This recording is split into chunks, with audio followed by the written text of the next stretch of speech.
So here where I live, it is summer and it is pretty darn hot.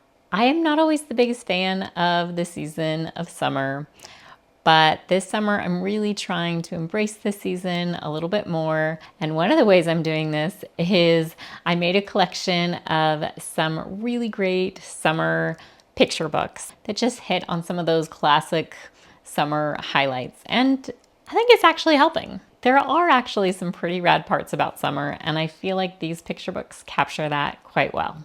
Hi, I'm Robin at Bookbound Mama, and on this channel I love to share about books, especially children's books. So without further ado, here are 9 picture books for summer.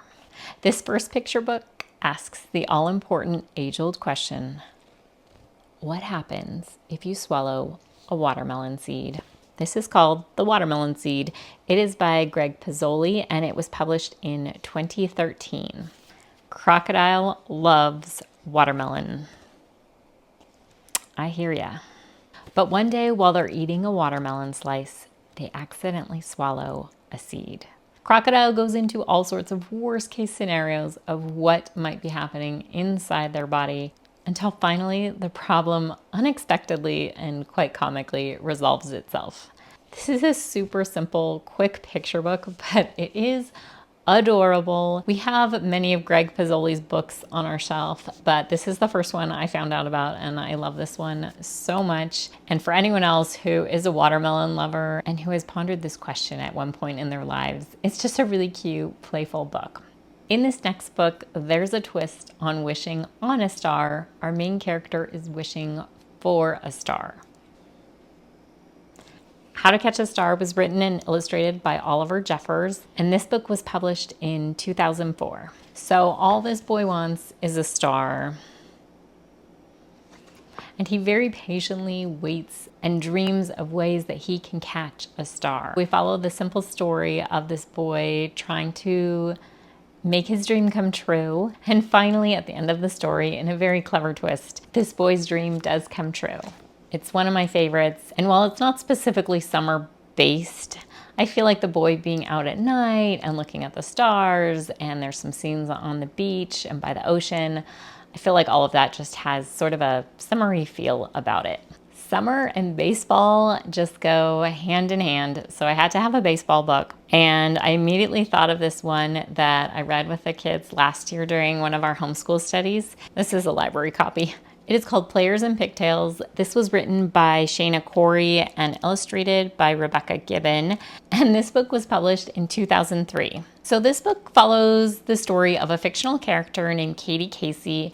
And Katie loves baseball at a time when it just wasn't as accepted for young women to be playing sports or baseball. But this book is also sort of a bit of historical fiction because it ties into the time when the All-American Girls Professional Baseball League was formed in 1943. So for those of you who aren't familiar with this baseball league, basically when World War II was happening and so many young men left for the war, baseball leagues decided to form these all-female baseball leagues. If you've seen A League of Their Own, then you know what I'm talking about. And the leagues were around from 1943 to 1954. So in this picture book, our main character gets to join one of those teams. It just kind of gives a quick picture of the fact that this happened in history. I love when books like this have a long author's note at the end because it gives a chance for a little bit of a deeper dive into learning more. And I feel like this is definitely a book that can have a great jumping off point for heading into so many different areas of learning. But the big takeaway from this book for me was at the very beginning of the book is a printed version of a very famous song that's synonymous with baseball. You've probably heard it. It happens during the 7th inning stretch, and it's called Take Me Out to the Ball Game. What I didn't know is that the entire lyrics of this song, which were written in 1908, center around a female character. So the author of this picture book named her main character Katie Casey, which is the name of the main character in the song Take Me Out to the Ball Game. So even though the picture book doesn't follow the same story that the song kind of lays out, it is so cool that this picture book led me to learn about this.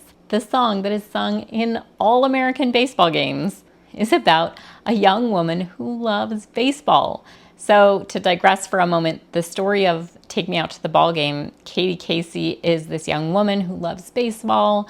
When her boyfriend wants to take her out on a date to the movies, she says, please take me out to the ball game instead. She knows all the players' names. She calls out the umpire when he makes a bad call. And when things are looking kind of slow for the teams, she's the one who gets the whole crowd to sing Take Me Out to the Ball Game to lift everyone's spirits. The song is about a girl. So cool. We'll say though, because the All-American Girls Professional Baseball League was during a time when there was so much discrimination and racism, while it was cool that finally women were being allowed to play baseball, that did not include all women. So the book does reflect this with a very white cast of characters. So there is that to keep in mind when you are choosing this book or reading this book. It is definitely something to talk about as well. And not to talk too much about all of this, but while I was researching this, I did see that in 2026, there will be a new women's baseball league. It's so cool. I'm so excited. They're doing tryouts right now and just such a cool thing to look into. And I can't wait to hear more about that. As I was trying to collect books for this list of books about summer, I checked out some new ones from the library, and not all of them were ones that I felt like presenting, but this one was really cute. So it's a new one for me. It's called And Then Comes Summer. This is written by Tom Brenner, illustrated by Jamie Kim. This book was published in 2017. So this book hits all the points of summer, like the end of school and riding bikes and getting ice cream, going to a parade and running a lemonade stand and going to a camp out. I don't feel like it's in a forced way, but it's really cool that it hits all the sort of like classic moments of summer. It's just very fast and simple book, but I thought it was really cute and a good addition to this summer picture book collection. This next book, I am definitely going to mispronounce the two main characters' names, and I apologize in advance. I researched online and I could not figure out the correct pronunciation for their names. It looks to me like Chirri and Chirra. It might be Chirri and Chirra. If you know, let me know below because I've been trying to figure this out.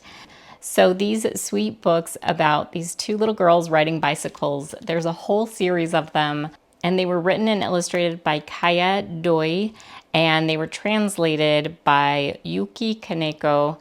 These were actually originally published, or at least this one was originally published in 2007, and then the translated to English version was published in 2017.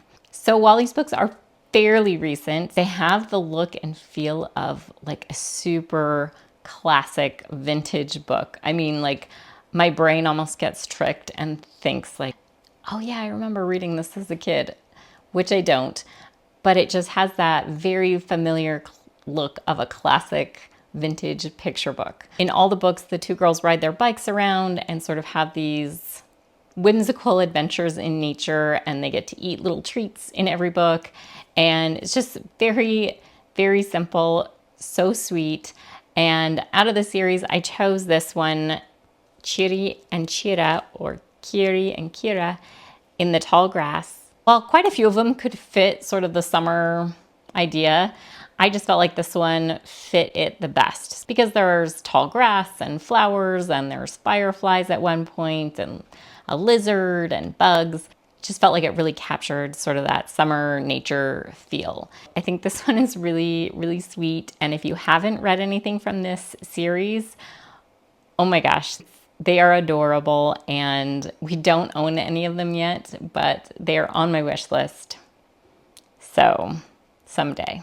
This next book, I actually already did a video on when I was doing just sort of one book at a time. I did this one at the very beginning of the month of June because our main character is named Joone. And this is by Emily Kate Moon, and this book was published in 2013. Feel free to watch that other video, but basically our main character in this one is a 5-year-old girl named Joone, And we just sort of get this glimpse into the simple, playful life that she has. She lives with her grandfather in a yurt and just in this big, beautiful, open nature area. She builds little race courses for her turtle, and she plays in her treehouse and swims in the lake. It's just very, very lovely, simple picture of life. And I said this in the other video, but Joone just sort of has the young, playful, spirited mood of kind of Eloise. A little less mischievous, but if you can imagine Eloise living out in the countryside in nature, it sort of has that feel to it. And the book does not specify a certain season, but Joone is outdoors almost all day long. It feels very summery and just has that lovely relaxed feel of what a summer day could be for a child. I had to have a book about fairies for my summer book collection, and I have a few different fairy books. I should probably do a video just about fairy books. But I chose this one for today. It is called How to Find Flower Fairies. And it is based on the pictures of a woman named Cicely Mary Barker. So maybe some of you are familiar with her fairy drawings. They're very whimsical and cute and beautiful. They are not very diverse, I will say that. But this book sort of takes the base of her art and her drawings and has turned it into these gorgeous pop-ups where you can find fairies hiding amongst the leaves and in the trees, and it's so cute. I'm still a little bit baffled by the text in here because I did read the fine print and the copyright, and it makes it sound like these were from notes by Cicely Mary Barker. The text talks about finding fairies out in nature and how she's caught glimpses of them. But in researching this, I've also seen many instances where she says she drew fairies but didn't quite believe in them or see them.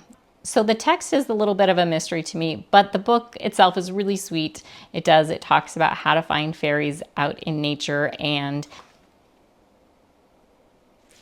as you open each page, you get to see these gorgeous scenes unfold. So if you're considering this book and you have very young ones, then this is a book that you're going to want to put up on a high shelf and just share on special occasions. But if you have children who are ready for this, or you're the one just holding the book, it's so beautiful and such a delight. This next book is currently hiding from me, but this is one of our favorite books in this household. It is called Thunder Cake.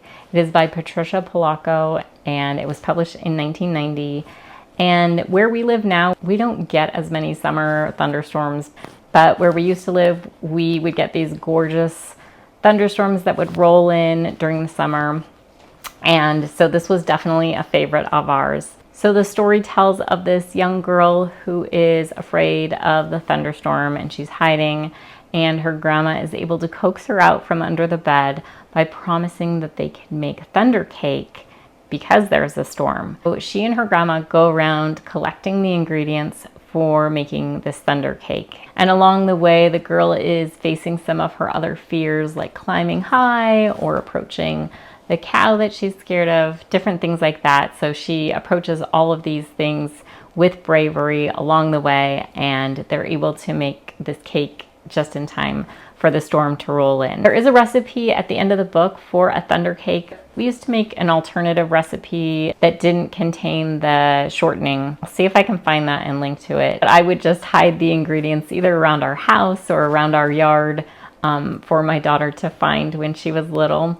And it was so much fun. Such a lovely story. It is definitely a little bit more of a text heavy story. So I always like to say that because I know as a parent or someone reading the book out loud to a child, some picture books are a little more of a time investment than others. It's totally worth it, but you just have to be prepared for a lengthier book. The 9th book I want to share is such a delightful book. I don't even know where we found it. It's one of my favorites. It's called On a Magical Do-Nothing Day.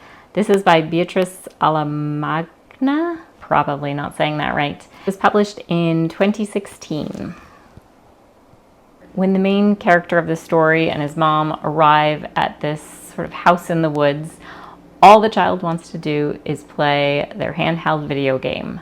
And the mom tries to take it away, and the child sneaks it back and goes outside to keep playing the game. And it's raining outside. So along the way, the child does drop the video game into a pool of water. After an initial disappointment and upset about that, the child then starts looking around and seeing snails and mushrooms and the sunlight streaming through and all of these beautiful, gorgeous things in nature. It's such a lovely, gorgeous book and such a magical encounter with nature. I love the reminder for myself when I read this of just that deep connection that we can have with nature. I remember reading this book to my son when he was a toddler, and even though he hadn't played video games at that point, he would tell me that this book is a sad book. And at first I thought he meant happy sad, because I do sometimes get a little teary-eyed at just how beautiful everything is in this book.